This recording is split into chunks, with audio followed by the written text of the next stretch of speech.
It all began with the sound of laughter echoing from the living room as I meticulously arranged the silverware around our Thanksgiving table. When I looked up, I caught sight of my father capturing the moment on his phone. Hours later, a Facebook notification alerted me to his post. "Look at this failure.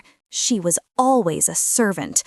My siblings had already chimed in with laughing emojis in the comments. When I confronted them about it, they dismissed my feelings, calling me overly sensitive. In a fit of frustration, I grabbed my purse and stormed out. The following morning, my sister sent a text that read, "Why can't I withdraw $3,000 from your account?" In that moment, I finally lost my temper. I had always been the responsible one in our family.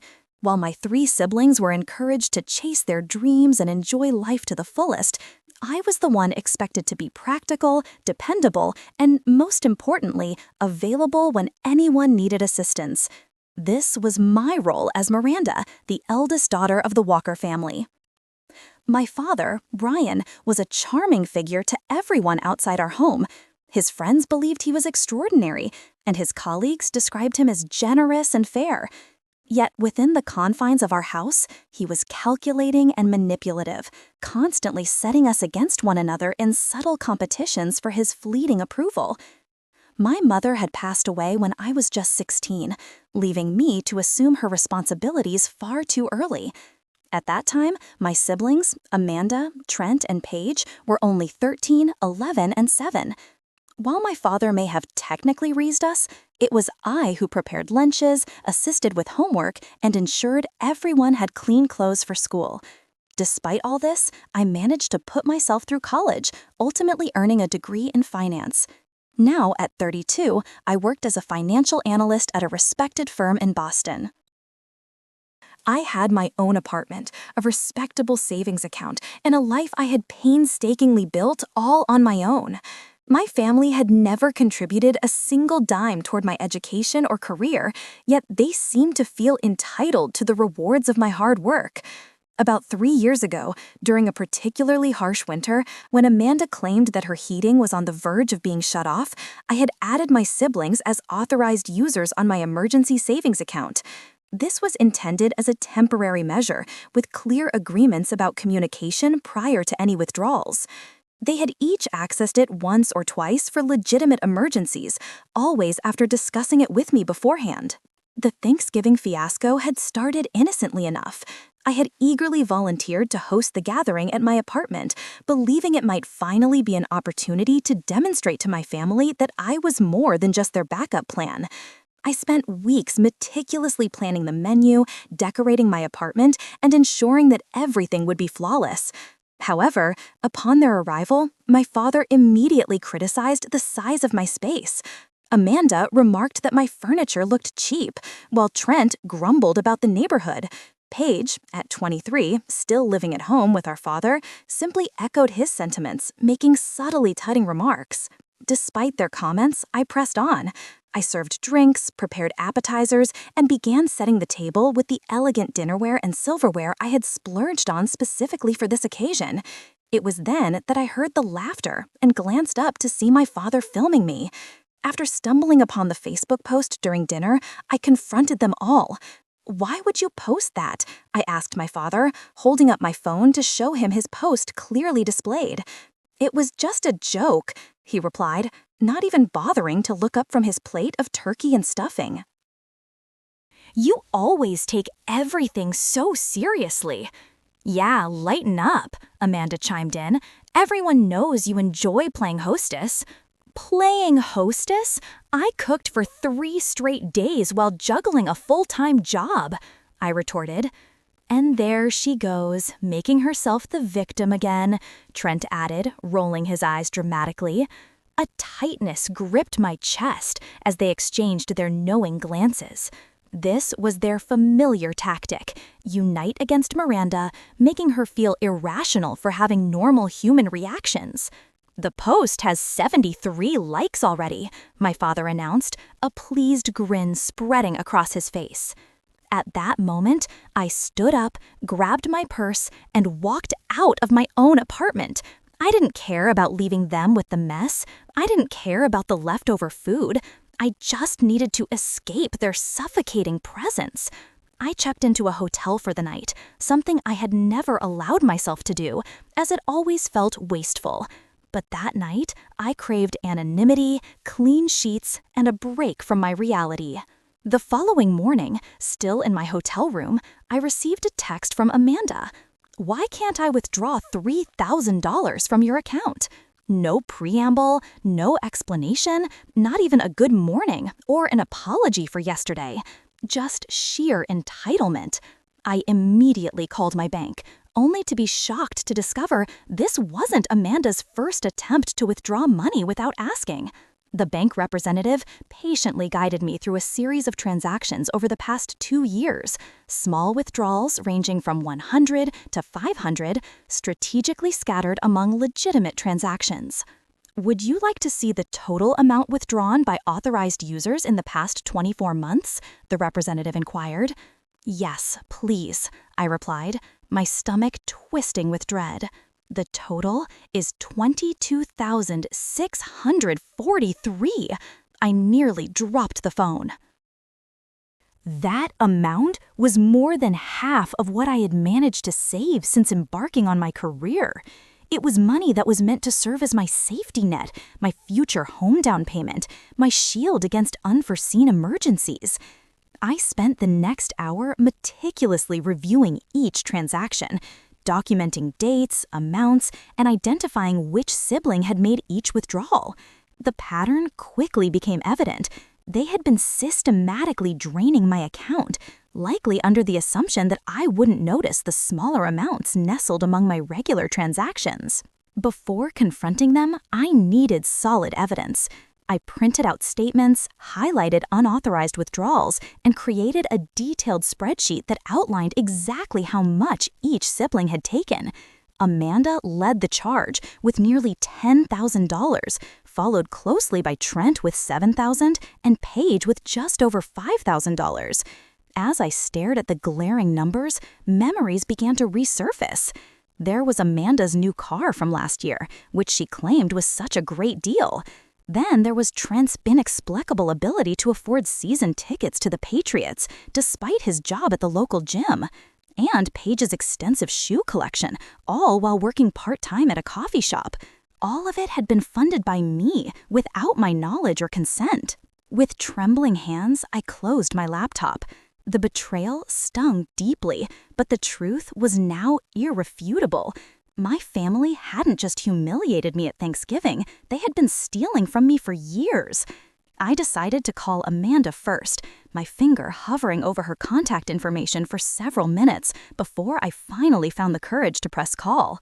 "Hey sis, about that money," she answered, sounding as casual as ever. "No," I interrupted, my voice steadier than I expected. "There will be no $3,000.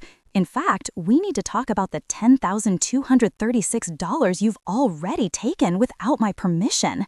Silence fell on the line. "What are you talking about?" "I only tapped into the emergency account when it was absolutely necessary. I have bank statements, Amanda. Dates, times, amounts. Do you want me to start listing them?" Her tone shifted instantly from confusion to defensiveness.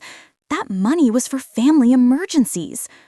What emergency required $500 on the exact date of the Coachella ticket release, or $300 the day after you posted photos of your new designer bag? "You're being ridiculous," she snapped. "That account is for family. Are you saying we're not family now?" "Family doesn't steal from each other." "It's not stealing if you gave us access." God, you're so controlling with money. Just because you choose to live like a miser doesn't mean the rest of us should suffer. "Return the money, Amanda, all of it. I want a payment plan in writing by the end of the week." She laughed, a harsh sound devoid of humor. "Good luck with that. Wait until Dad hears about this." Before I could respond, she hung up.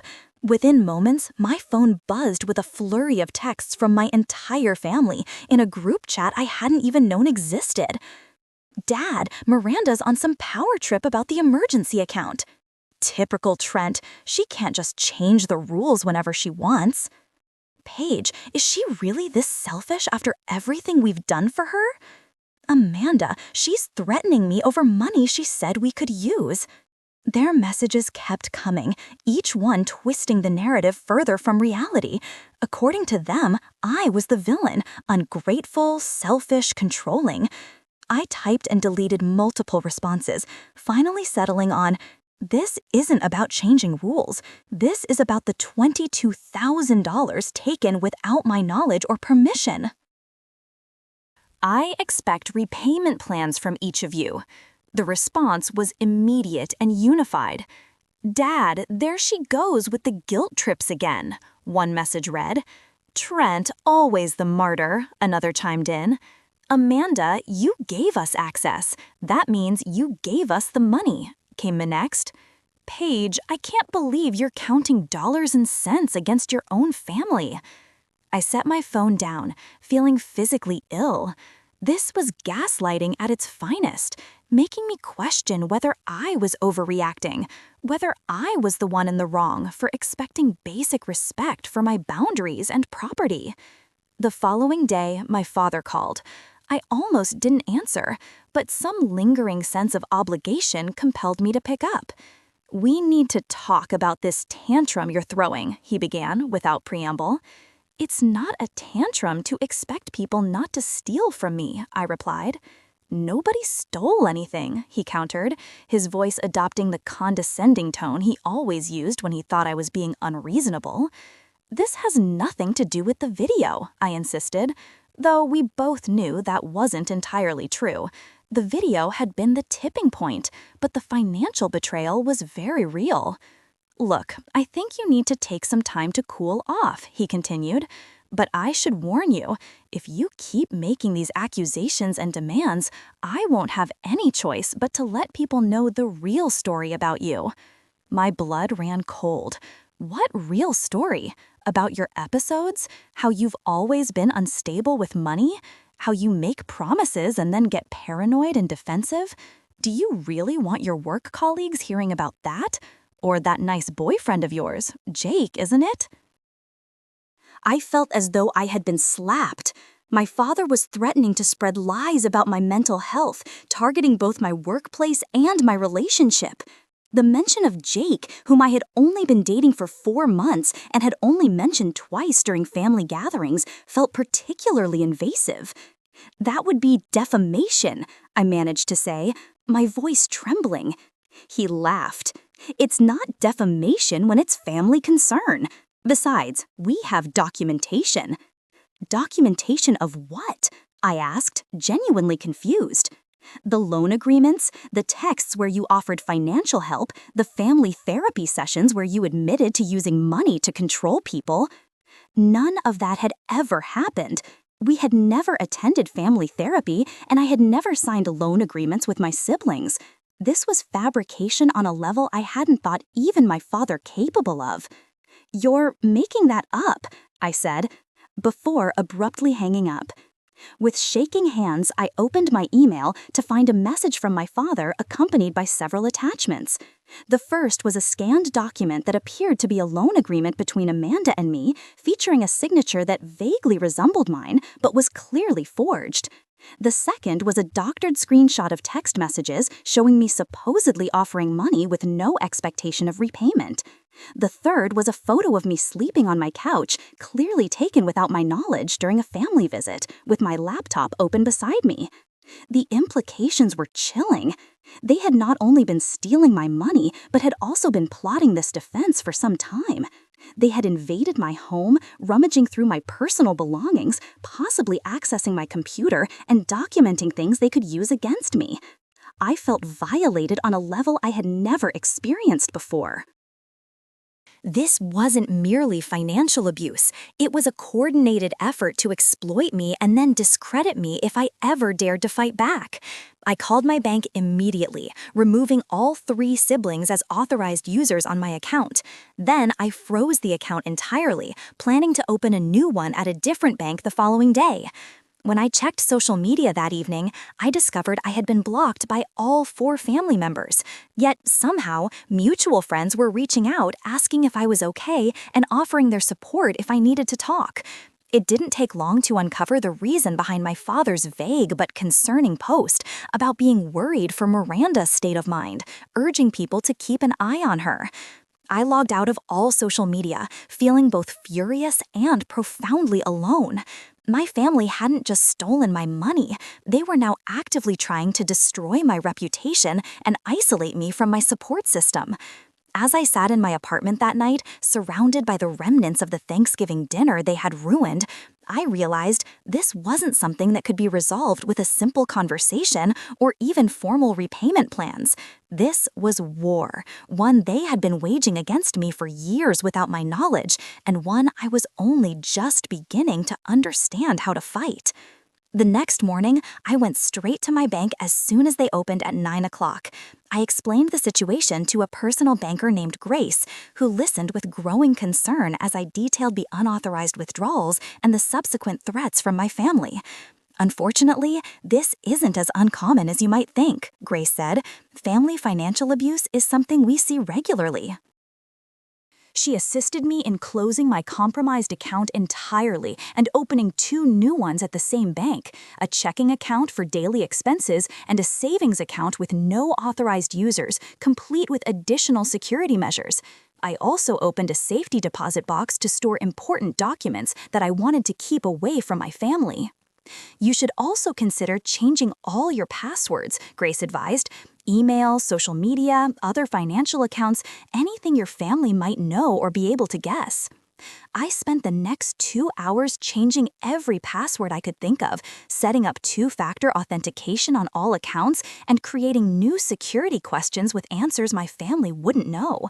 I also blocked all their phone numbers, though I left their emails unblocked to maintain a record of any further threats or manipulations. After securing my accounts, I needed to tackle the social media situation. Instead of directly engaging with my father's vague posts about my mental health, I opted for a simple, factual statement. "Taking a break from social media for a while to focus on personal matters. If you need to reach me, please email."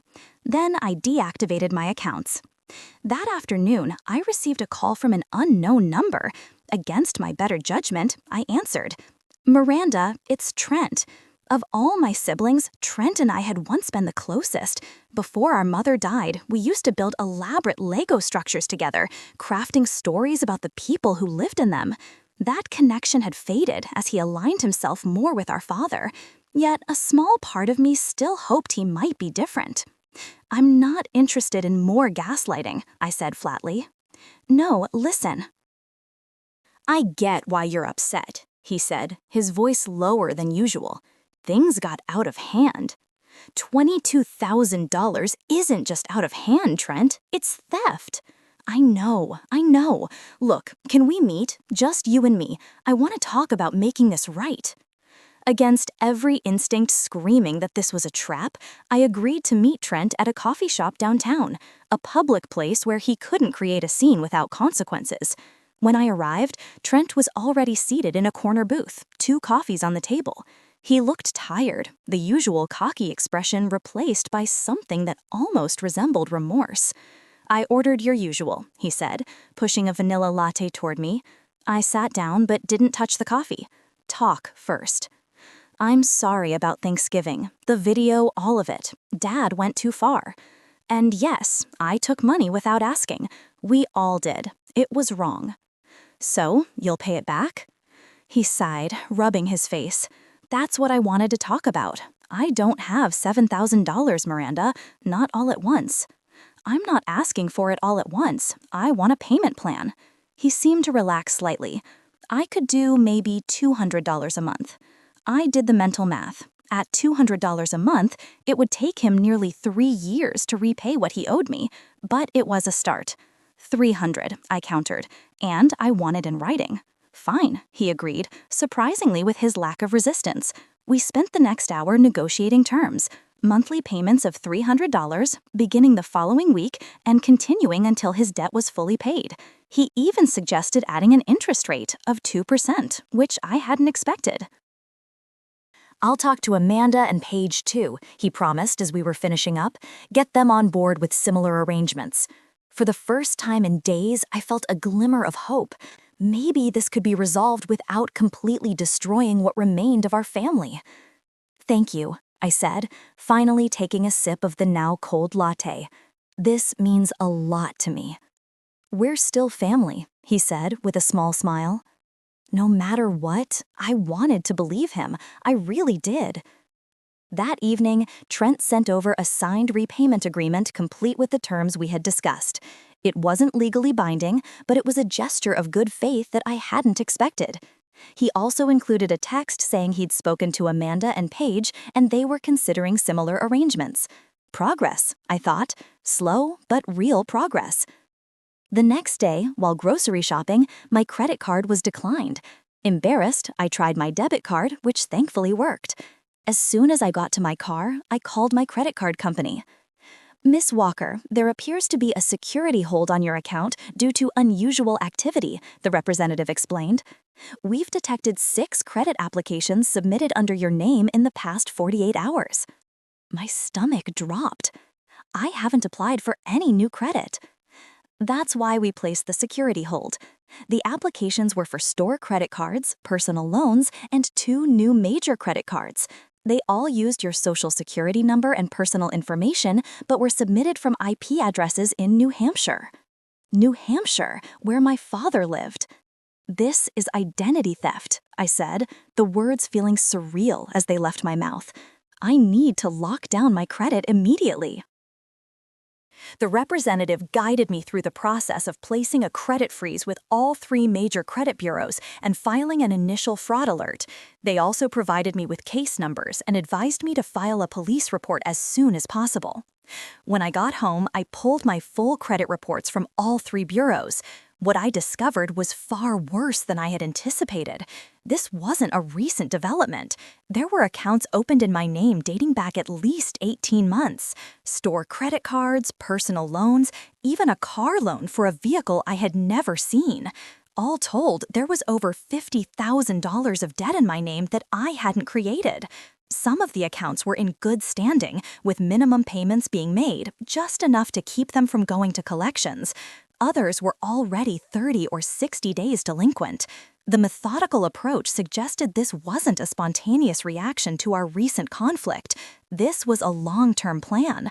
My father had been systematically using my identity to secure credit, likely intending to bleed each account dry and move on to the next before I discovered what was happening.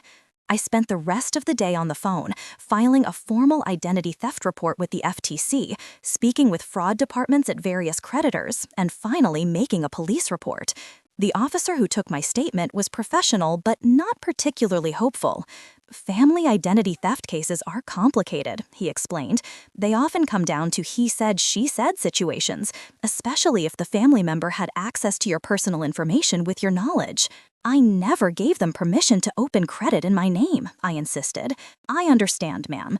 We'll investigate, but I want to set realistic expectations. These cases can take months to resolve, and prosecution is challenging without clear evidence of intent. That evening, I received an email from Trent. The subject line read simply, "Thought you should see this."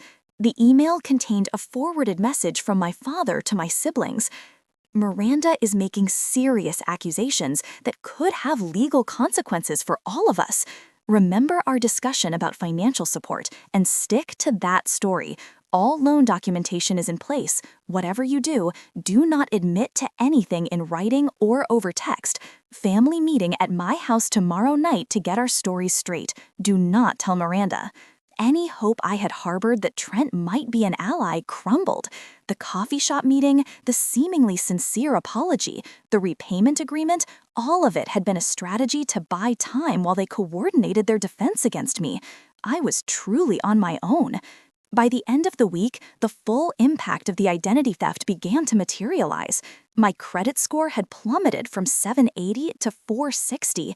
The carefully built financial reputation I had worked for years to establish was in ruins. At work, I tried to maintain normalcy, focusing on the year-end reports that needed my attention, but concentration was impossible. Every time my phone buzzed, my heart raced, expecting more bad news.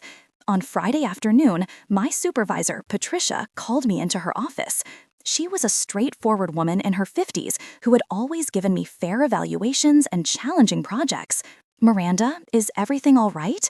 she asked as soon as I closed the door. "Yes, just a bit stressed with the holiday season."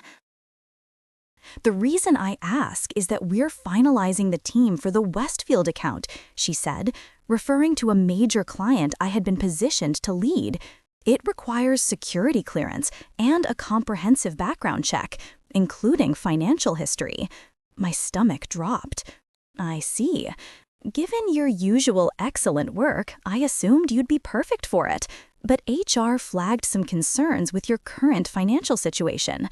Of course, the credit checks would reveal the recent inquiries, the fraudulent accounts, and the plummeting score. "I'm dealing with an identity theft situation," I explained, striving to keep my voice steady. "It's family-related. I filed all the appropriate reports, and I'm working with the credit bureaus to resolve it." Patricia's expression softened slightly. "I'm sorry to hear that. Unfortunately, the Westfield timeline doesn't allow us to wait for resolution. I've had to assign Taylor as lead instead." Taylor, my peer, who had started 6 months after me and had less experience with financial analysis. It was a professional setback I couldn't afford, especially given my personal financial crisis. I understand, though I wanted to scream at the unfairness of it all. "Once your situation is resolved, we'll reconsider you for similar opportunities." But we both knew the damage was done. In our industry, reputation was everything, and rumors spread quickly. The professional disappointment was just the beginning. That weekend, I received a letter from my apartment management company informing me that my lease renewal application had been declined due to failure to meet current credit requirements. My lease was up in 45 days, which meant I had just over a month to find new housing in Boston's competitive rental market with a destroyed credit score. I spent Sunday apartment hunting only to be rejected by 3 different landlords as soon as they ran my credit. The fourth, a dilapidated building in a neighborhood I had specifically avoided due to its higher crime rate, agreed to rent to me, but only with an additional $2,000 security deposit and first and last month's rent paid up front. With no other options and time running out, I signed the lease, draining my remaining savings to cover the increased housing costs. The apartment was smaller, with plumbing issues and unreliable heat, but it was all I could secure. As I packed my belongings, carefully wrapping the dinnerware that had been used for that fateful Thanksgiving dinner, the reality of how thoroughly my life had been upended truly hit me. In just 2 weeks, I had lost my financial stability, my professional opportunity, and now my home. The careful, responsible life I had built was collapsing around me. The stress began to manifest physically. I developed insomnia, lying awake at night, running calculations in my head, trying to pay off fraudulent debts while covering my increased living expenses. I lost weight as my appetite disappeared. My hair started falling out in clumps, clogging the shower drain every morning. During a particularly bad night when I couldn't stop my mind from racing, I searched online for family identity theft support and found a therapist who specialized in cases like mine. Dr. Lauren Cooper had 20 years of experience counseling victims of familial financial abuse. At our first session, I broke down completely, sobbing as I detailed the betrayals, large and small, that had led me to her office. What you're experiencing is financial trauma. And it's compounded by the fact that the perpetrators are people who were supposed to love and protect you, I admitted. If I had been more careful or less trusting. "This is not your fault," she said firmly. "Your family made calculated decisions to exploit you. That's on them, not you." Over the following weeks, our sessions became a lifeline. Dr. Cooper helped me understand the dynamics that had made me vulnerable to this type of abuse, and she provided practical tools for setting boundaries and rebuilding my sense of self-worth. During this time, the one bright spot in my life was Jake, the man I had been dating for nearly 5 months. He had been incredibly supportive when I explained my housing situation, even helping me move into the new apartment. "You'll get through this," he assured me, hanging curtains in my new living room. "You're the strongest person I know." His confidence in me was touching, especially when I felt anything but strong. That evening, as we sat on my couch eating takeout because my kitchen was still in boxes, I decided to fully confide in him about the identity theft situation. "It's not just regular identity theft," I explained. "It's my father. He's been opening accounts in my name for at least a year and a half." Jake's fork paused halfway to his mouth. "Your father? Are you sure?" "The police traced the applications to IP addresses in his area, and the timing correlates with his financial issues last year. Plus, he's the only one who would have access to all my personal information." "That's really serious," Jake said, putting down his fork. "Are you pressing charges?" "I've filed reports, but family cases are complicated." The officer I spoke with wasn't optimistic about prosecution. Jake was quiet for a long moment. "Do you think that's wise, going after your own father legally?" The question caught me off guard. He stole my identity and racked up $50,000 of fraudulent debt. What choice do I have? "I just mean, family is family, you know? Maybe there's a way to work this out without getting the law involved." A small alarm bell rang in the back of my mind. This was the same language my family had used to manipulate me for years. Family is family as a justification for exploitation. "There's no working it out with someone who commits fraud," I said carefully. "Sure, but is it worth destroying your relationship with your entire family over money? It's not just about money, Jake. It's about years of manipulation and abuse." He sighed, a sound that suggested I was being difficult. "I get that you're upset. I just think going nuclear might be something you regret later."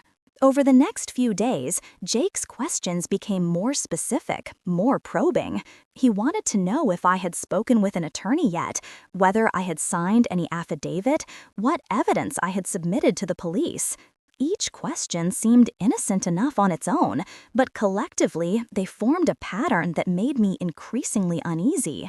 My suspicions grew when Jake left his phone unattended during a shower at my apartment. I had never been the type to snoop, but something about his recent behavior had set off warning bells I couldn't ignore. His phone was unlocked. I opened his recent calls and felt my blood turn to ice. Multiple calls to and from a number I recognized instantly, my father's. With trembling fingers, I checked his text messages. There it was, a conversation spanning back 6 months, predating our relationship. "My father, she likes intellectual types, art museums, indie films. Start there, Jake. First date went well. She's cautious but opened up about work. My father, good. Take it slow. Need to know about her finances eventually. Jake, she mentioned a savings account today. Very careful with money." The exchanges continued, documenting every milestone in our relationship. Every piece of personal information I had shared was reported back to my father like intelligence from a spy. When Jake emerged from the bathroom, I was sitting on the couch with his phone in my hand, tears streaming down my face. "You are working with my father?" I said. His expression shifted from surprise to calculation to remorse so quickly that I almost missed the transitions. "Miranda, I can explain." "Explain what? That our entire relationship is a lie? That you've been gathering intelligence on me for months?" "It didn't start that way," he insisted. "Your father reached out. He said he was worried about you, that you had financial problems and weren't accepting." There it was, a conversation spanning back 6 months, predating our relationship. "My father, she likes intellectual types, art museums, indie films. Start there, Jake. First date went well. She's cautious but opened up about work. My father, good. Take it slow. Need to know about her finances eventually. Jake, she mentioned a savings account today, very careful with money. The exchanges continued, documenting every milestone in our relationship. Every piece of personal information I had shared was reported back to my father like intelligence from a spy. When Jake emerged from the bathroom, I was sitting on the couch with his phone in my hand, tears streaming down my face. "You're working with my father," I said, my voice barely above a whisper. His expression shifted from surprise to calculation to remorse so quickly that I almost missed the transitions. "Miranda, I can explain." "Explain what? That our entire relationship is a lie? That you've been gathering intelligence on me for months?" "It didn't start that way," he insisted. "Your father reached out. He said he was worried about you, that you had financial problems and weren't accepting help." "And you believed him, a complete stranger?" "He was very convincing.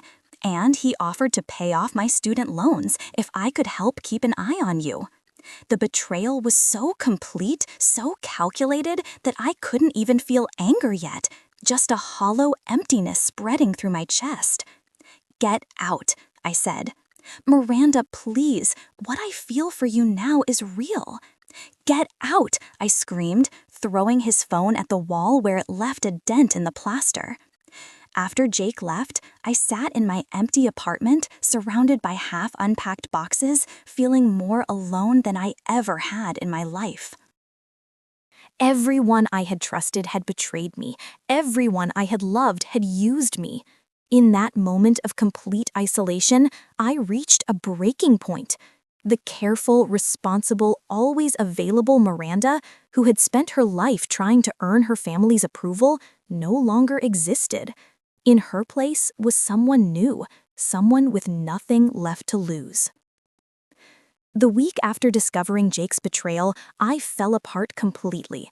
I called in sick to work, unable to face the harsh fluorescent lights and the forced small talk of the office. I barely ate, surviving on crackers and the occasional bowl of cereal when I remembered that food was necessary. I stopped answering my phone, even for unknown numbers, fearful of what new betrayal might be waiting. My apartment remained half unpacked, boxes serving as impromptu furniture in the sparsely furnished space. I moved between the bed and the couch like a ghost, sleeping at odd hours and staring at the ceiling when sleep wouldn't come. On the 5th day of this existence, my phone rang with a number I didn't recognize, but it had an area code from Seattle. Against my better judgment, I answered. "Miranda, everyone I had trusted had betrayed me. Everyone I had loved had used me. In that moment of complete isolation, I reached a breaking point. The careful, responsible, always available Miranda, who had spent her life trying to earn her family's approval, no longer existed. In her place was someone new, someone with nothing left to lose." The week after discovering Jake's betrayal, I fell apart completely. I called in sick to work, unable to face the harsh fluorescent lights and the forced small talk of the office. I barely ate, surviving on crackers and the occasional bowl of cereal when I remembered that food was necessary. I stopped answering my phone, even for unknown numbers, fearful of what new betrayal might be waiting. My apartment remained half unpacked, boxes serving as impromptu furniture in the sparsely furnished space. I moved between the bed and the couch like a ghost, sleeping at odd hours and staring at the ceiling when sleep wouldn't come. On the 5th day of this existence, my phone rang with a number I didn't recognize, but it had an area code from Seattle. Against my better judgment, I answered. "Miranda, it's Allison Hunt." The name took a moment to register. Allison, from college. We had been roommates during our sophomore year before she transferred to a school on the West Coast. We had fallen out of touch, except for the occasional likes on social media.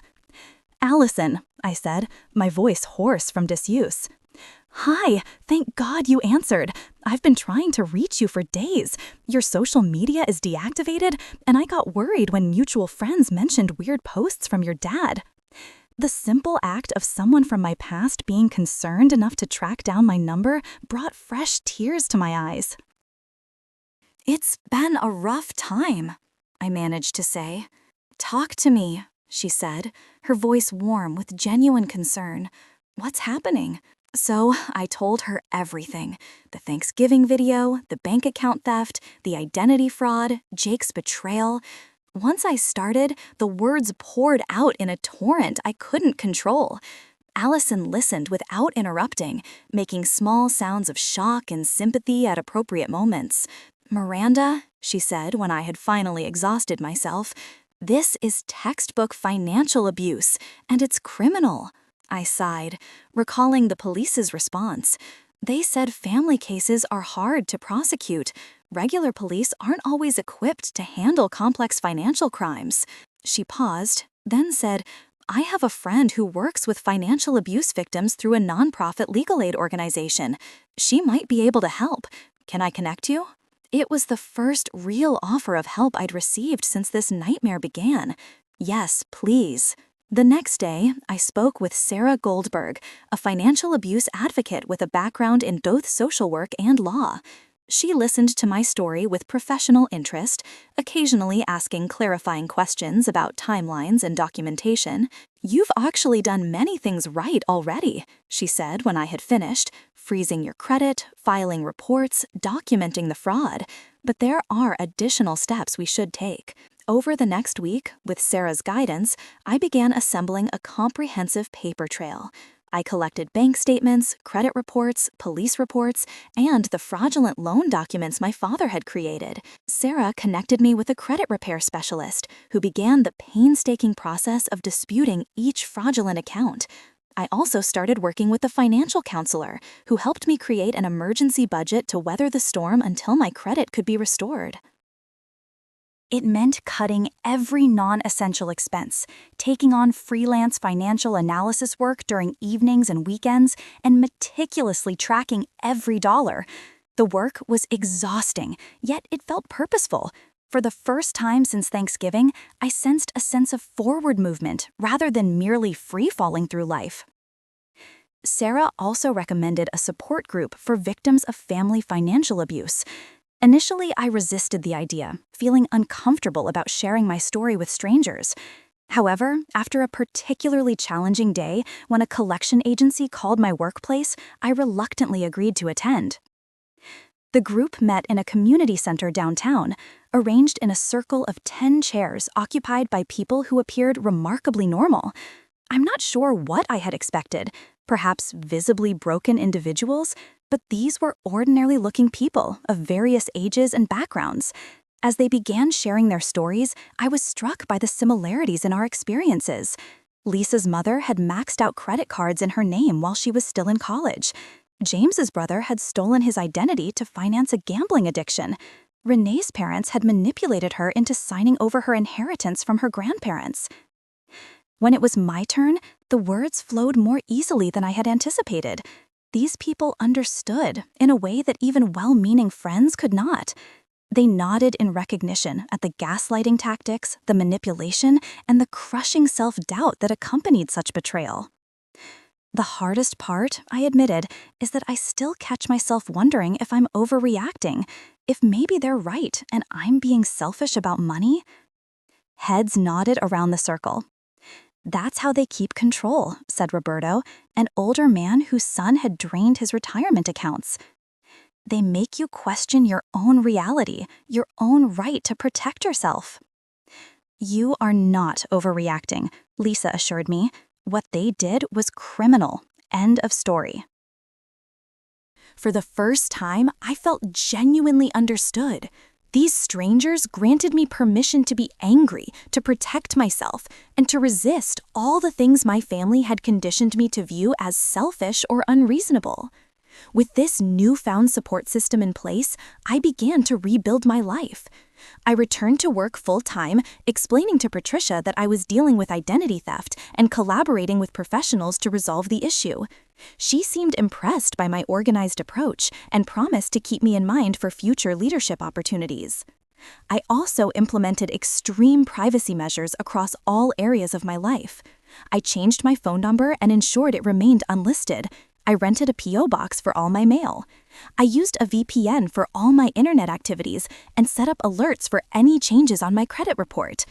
I even altered my daily routine, taking different routes to work and varying my shopping patterns. This hypervigilance was exhausting, but it felt necessary. I had learned the hard way that my family's reach was extensive and their tactics unscrupulous. 3 weeks after joining the support group, I received a troubling email from Sarah. "Miranda, something concerning has come up. There's a website that appears to be focused on discrediting you. I think you should see it, but prepare yourself. It's disturbing." The link led to a professionally designed website titled The Truth About Miranda Walker. It contained carefully selected and often altered photos of me, fabricated emails and text exchanges, and lengthy narratives about my supposed financial instability and manipulation of my loving family. There were testimonials from anonymous sources claiming I had borrowed money and refused to repay it. Additionally, there was a section dedicated to my history of mental health issues, complete with manufactured evidence of treatments I had never undergone for conditions I didn't have. Most disturbingly, there were private photos I had no idea existed. Images of me sleeping on my couch, checking my bank account on my laptop, even entering my therapist's office. They had been stalking me, documenting my movements, invading my most intimate moments. At the bottom of the page was a contact form urging anyone with additional information about Miranda's financial schemes to submit details anonymously. It was a calculated attempt to destroy my reputation, my credit, and my credibility. The message was unmistakable. Fight back, and we will annihilate you. I called Sarah immediately, my hands shaking so badly that I could barely hold the phone. "I've already taken screenshots of everything and submitted a report," she assured me. "But Miranda, this crosses several legal lines. This isn't just financial abuse anymore. It's harassment, stalking, and defamation." "What do I do?" I asked, feeling smaller and more vulnerable than ever. "This is beyond what I can handle alone," Sarah admitted. "You need legal representation, someone who specializes in cases like this." "I can't afford a lawyer," I replied, the irony not lost on me. My family had stolen so much from me that I couldn't even afford to fight back against their theft. "Let me make some calls," Sarah said. "There are attorneys who take these cases on contingency when there's clear evidence of criminal activity. Don't give up, Miranda. This website isn't a sign that you're losing. It's a sign that they're scared of you fighting back." That night, in my sparse apartment, surrounded by evidence of how thoroughly my life had been dismantled, I reached the absolute bottom. I sat on my bathroom floor, sobbing until no more tears would come, feeling utterly defeated. And then, in that moment of complete despair, something unexpected happened. The crushing weight of fear and helplessness began to transform into something else, pure, clarifying anger.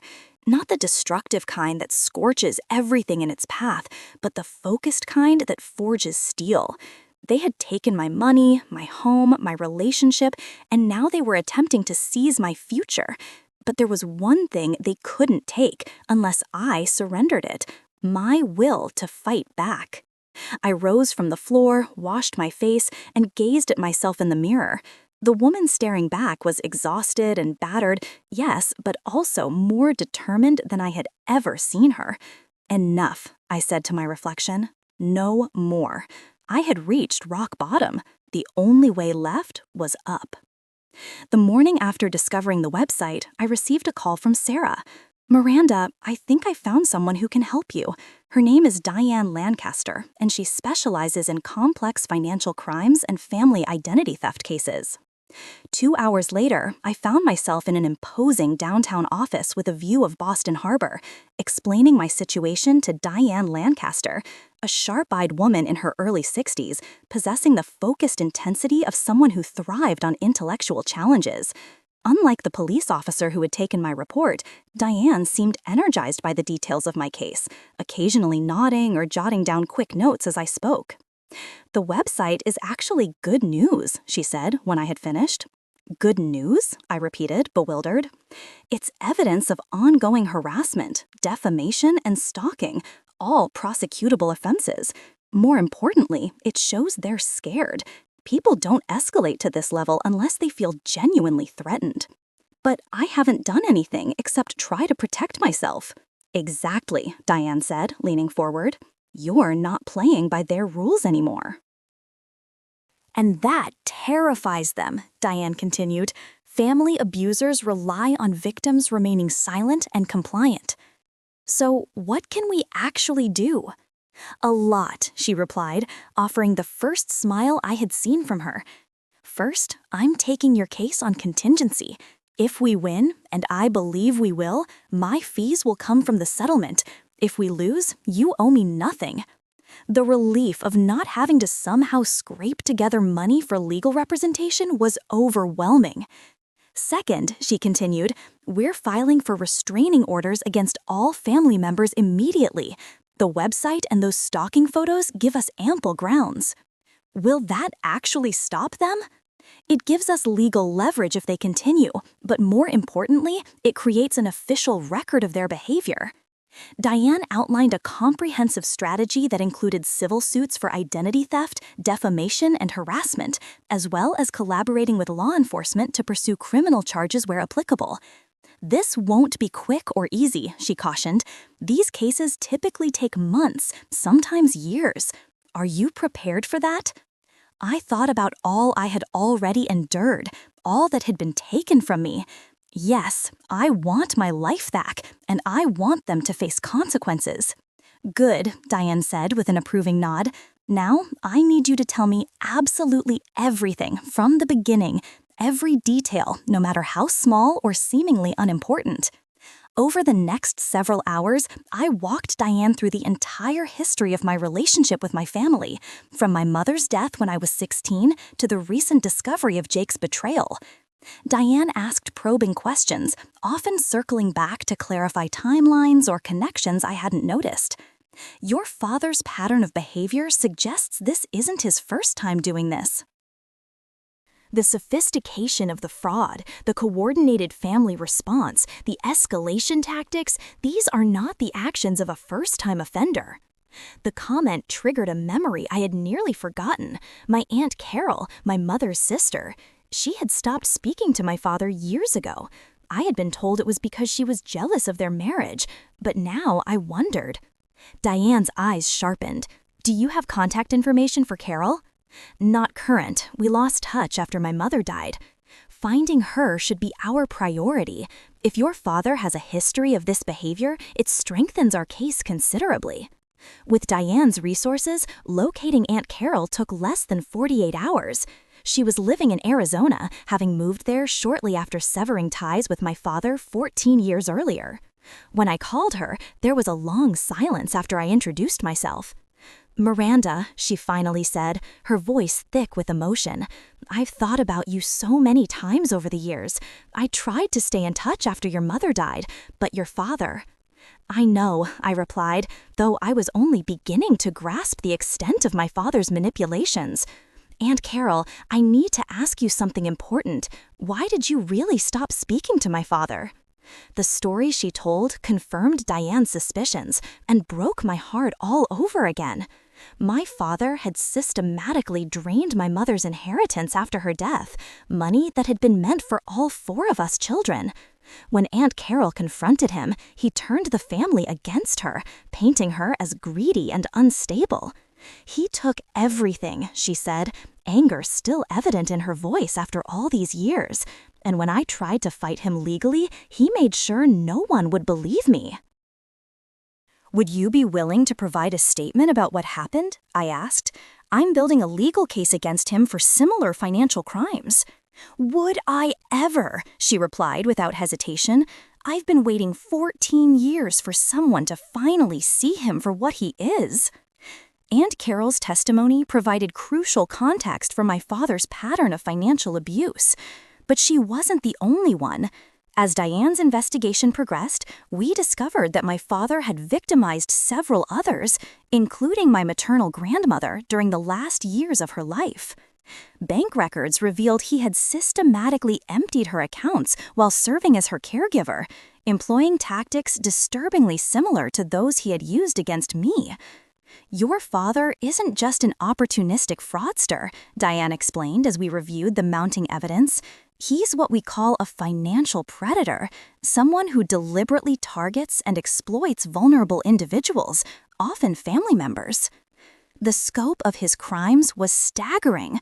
Over 2 decades, he had stolen hundreds of thousands of dollars from at least 6 different people, always using the same playbook: gain access, isolate the victim, gradually drain their resources, then discredit them if they fought back. My siblings had been both victims and accomplices, manipulated by our father, but ultimately making their own choices to participate in the exploitation. Each had played a specific role in the scheme: Amanda as the distraction, Trent as the false ally, Paige as the supposed innocent. As our case built, word began to spread. 2 journalists from a local newspaper reached out, interested in covering what they described as a pattern of elder financial abuse and identity theft spanning decades. With Diane's careful guidance, I agreed to an interview, hoping that public awareness might help protect others from similar predators. When the article was published, it was thorough and damning, titled "Family Predator: A 2-Decade Trail of Financial Abuse." It detailed my father's methods and the systems that had failed to protect his victims. The piece included statements from financial abuse experts, testimonials from other victims, and an explanation of the warning signs that others should watch for. The day after the article appeared, I received a call from Diane. "The district attorney's office just contacted me," she said, an unusual excitement evident in her typically measured voice. "They want to meet about pursuing criminal charges against your father, not just for the identity theft against you, but for the systematic elder abuse of your grandmother. They're actually taking it seriously." I asked, hardly daring to hope, "Really?" "The newspaper article created pressure, and the evidence we've assembled is compelling. Miranda, this is a significant development. Criminal charges carry much heavier penalties than civil suits." 3 days later, we sat in a conference room with 2 assistant district attorneys, meticulously walking them through the evidence we had gathered. They asked pointed questions, took copious notes, and exchanged meaningful glances as particularly damning details emerged. "We believe there's sufficient evidence to pursue multiple felony charges," the lead prosecutor finally said: "financial elder abuse, identity theft, wire fraud, and potentially others." As we continued investigating, for the first time since this ordeal began, I felt a sense of vindication. The system that had initially seemed so indifferent to my plight was finally responding. My father would face real consequences for his actions, not just against me, but against all those he had harmed over the years. As I left the district attorney's office that day, I stood taller than I had in months. The road ahead would still be long and difficult, but I was no longer walking it alone or in the dark. That evening, I received an unexpected email from Trent. "We need to talk, not about the legal stuff, but about the truth." After consulting with Diane, I agreed to meet him in a public park, with a legal assistant from Diane's office positioned nearby. When I arrived, Trent looked diminished somehow, the cocky younger brother replaced by a haunted man who couldn't meet my eyes. "I can't do this anymore," he said without preamble. "The lies, the manipulation, all of it. I'm done." "Why now?" I asked, wary of another trap. "The article," he said simply. "Seeing it all laid out like that, I couldn't pretend anymore. What we did to you, what Dad did to Grandma and Aunt Carol, it's indefensible. Yet you defended it, participated in it." He nodded, accepting the accusation. "I did. For years, I told myself it was just family helping family, that you could afford it, that you owed us somehow. But that was just his voice in my head, not reality." "What do you want, Trent?" "To make a statement. Tell investigators what I know. Everything I know. He looked up, finally meeting my eyes. I'm not asking for forgiveness, Miranda. I don't deserve that. But I need to do something right for once. I studied his face, searching for signs of deception. All I saw was exhaustion and remorse. "Talk to my attorney," I said, handing him Diane's card. "If you're serious about coming clean, she'll help you do it properly." Trent's testimony proved to be the tipping point. With his insider account of how my father had orchestrated the financial abuse, coordinated the family's response, and planned the retaliatory measures, the district attorney's office accelerated their investigation. Within weeks, they issued an arrest warrant for my father on 14 separate charges, including identity theft, wire fraud, financial elder abuse, stalking, and conspiracy. The news broke on a Tuesday morning. By Tuesday afternoon, my phone was ringing constantly with calls from journalists seeking comments, distant relatives expressing shock or support, and even a producer from a national news program interested in featuring my story as part of a series on family financial abuse. Through it all, I maintained the careful boundaries I had established with Diane's help. I referred all media inquiries to her office, kept my new address confidential, and continued to focus on rebuilding my financial and emotional health.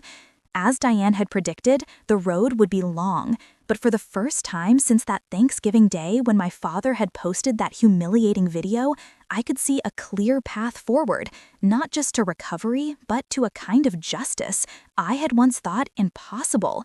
10 months after that fateful Thanksgiving, I stood in a courtroom watching as my father was led away in handcuffs.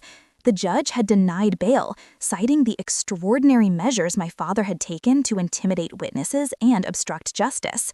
The criminal trial had been grueling. My father had hired an expensive defense attorney who attempted to paint me as unstable and financially irresponsible, but the evidence was overwhelming. Bank records, credit applications, the defamatory website, stalking photos, forged documents, and testimony from multiple victims, including Trent and Aunt Carol, had created an insurmountable case against him. The sentencing was equally decisive. 8 years in state prison for the various financial crimes, with additional consecutive sentences for the harassment and stalking charges. The judge had been particularly harsh in her assessment, labeling my father a calculating predator who exploited the trust of family members for personal gain. Amanda and Paige received lesser sentences, 3 years of probation each, along with mandatory financial counseling and restitution orders requiring them to repay every dollar they had taken from me. Both had eventually followed Trent's example and cooperated with prosecutors, though their statements were more self-serving and less forthcoming than his. The civil case had concluded 2 months earlier, resulting in a judgment in my favor for nearly $300,000. The combined total of the stolen funds, fraudulent debts, legal fees, and punitive damages. The court also issued permanent restraining orders against all 3 siblings and my father, legally barring them from any contact with me. As I left the courthouse that day, Diane walked beside me, her expression a mix of satisfaction and solemnity. "How does it feel?" she asked as we descended the stone steps. "Surreal," I admitted. "Part of me still can't believe this is finally over." "The legal proceedings are over," she corrected gently. "The healing is just beginning." She was right, of course. The external battle had been won, but the internal one, rebuilding my sense of security, learning to trust again, processing the grief of losing my entire family, was ongoing. The financial recovery had been more straightforward. With the court judgments in hand, the credit bureaus had removed all fraudulent accounts from my record. My credit score gradually rebounded, although it would take another year to fully recover. The restitution payments were trickling in, and while I would likely never see the full amount my family had stolen, I had enough to rebuild a solid financial foundation. 3 weeks after the criminal sentencing, I moved into a new apartment, a secure building equipped with video surveillance and restricted access. It was small but bright, with large windows that flooded the space with natural light. For the first time since the ordeal began, this place truly felt safe. My professional life had taken an unexpected turn as well. After the case received public attention, I was approached by a nonprofit organization dedicated to preventing financial abuse. They were seeking someone with both financial expertise and personal experience to help develop educational programs for vulnerable populations. After much consideration, I accepted a position as their financial education director. The role meant a slight pay cut from my corporate job, but the work was profoundly meaningful. 3 days a week, I developed curriculum and training materials. On the other 2 days, I conducted workshops for seniors, domestic violence survivors, and young adults aging out of foster care, all groups at high risk for financial exploitation. The first time I stood before a room of elderly participants and shared my story, I was terrified. Yet their response, the nods of recognition, the questions that revealed their own vulnerabilities, the gratitude for specific protection strategies, convinced me this was where I needed to be. "You're making something good come from something terrible," Dr. Cooper observed during one of our ongoing therapy sessions. "That's not just resilience, it's transformation." My personal life had been slower to rebuild after Jake's betrayal. I had been hesitant to pursue new relationships, but gradually I formed connections through my support group, my new workplace, and even a pottery class I had joined for stress relief. These relationships were different, built on mutual respect rather than obligation, with clear boundaries that were honored rather than violated. I had learned to recognize the warning signs of manipulation and to trust my instincts whenever something felt amiss. 6 months after the criminal trial, I received a letter from Trent, forwarded through Diane's office as required by the restraining order. She had vetted it carefully, ensuring it contained no manipulation or threats before passing it on. "I'm in therapy now," he wrote, "trying to understand why I participated in hurting the one person who always tried to help me. I don't expect forgiveness. I just wanted you to know that I'm trying to become someone better than who I was, someone who wouldn't have done those things to you." I read the letter several times, feeling a complex mixture of emotions: anger, sadness, and a faint nostalgia for the brother I had once thought I knew. I chose not to respond, not out of spite, but as a form of self-protection. Perhaps someday I would be ready for that conversation, but not yet. The wounds were still too fresh, the trust too thoroughly broken. Aunt Carol had become a steady presence in my life. Our connection was rebuilt through weekly phone calls and occasional visits. She had moved to Boston shortly after the trial, wanting to be closer to her only niece. At 68, she was vivacious and creative, introducing me to her passions for local theater and community gardening. "You remind me so much of your mother," she said one evening as we sat on my small balcony watching the sunset paint the city in warm hues.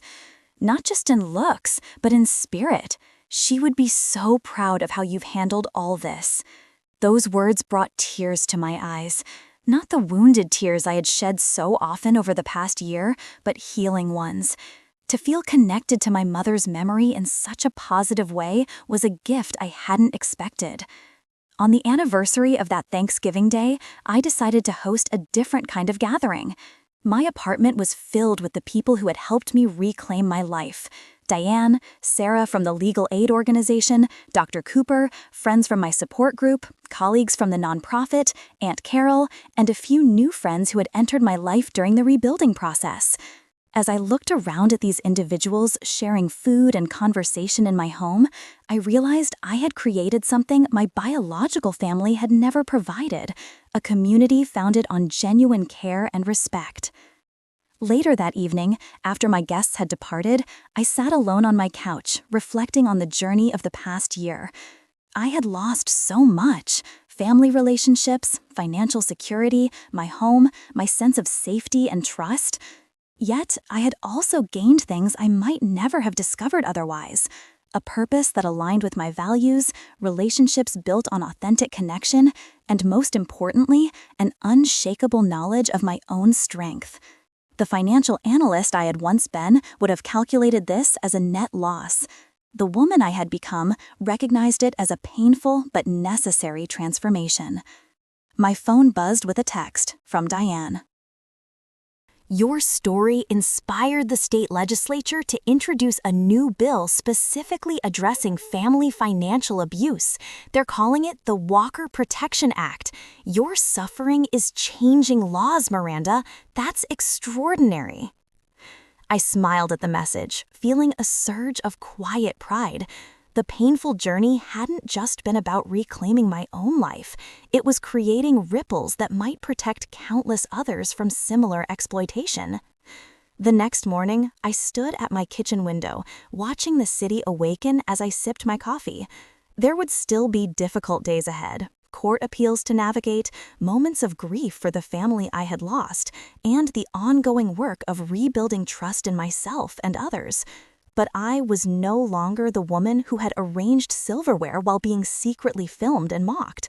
I was no longer the daughter desperately seeking approval from those who viewed me only as a resource to exploit.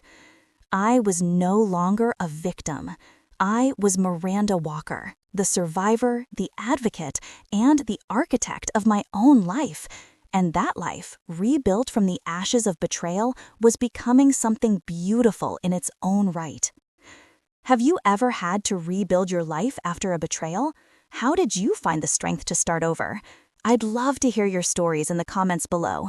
And if this story resonated with you, please like, subscribe, and share with someone who might need to hear that they're not alone in their struggles. Thank you for listening, and remember, sometimes our greatest strength emerges from our deepest wounds.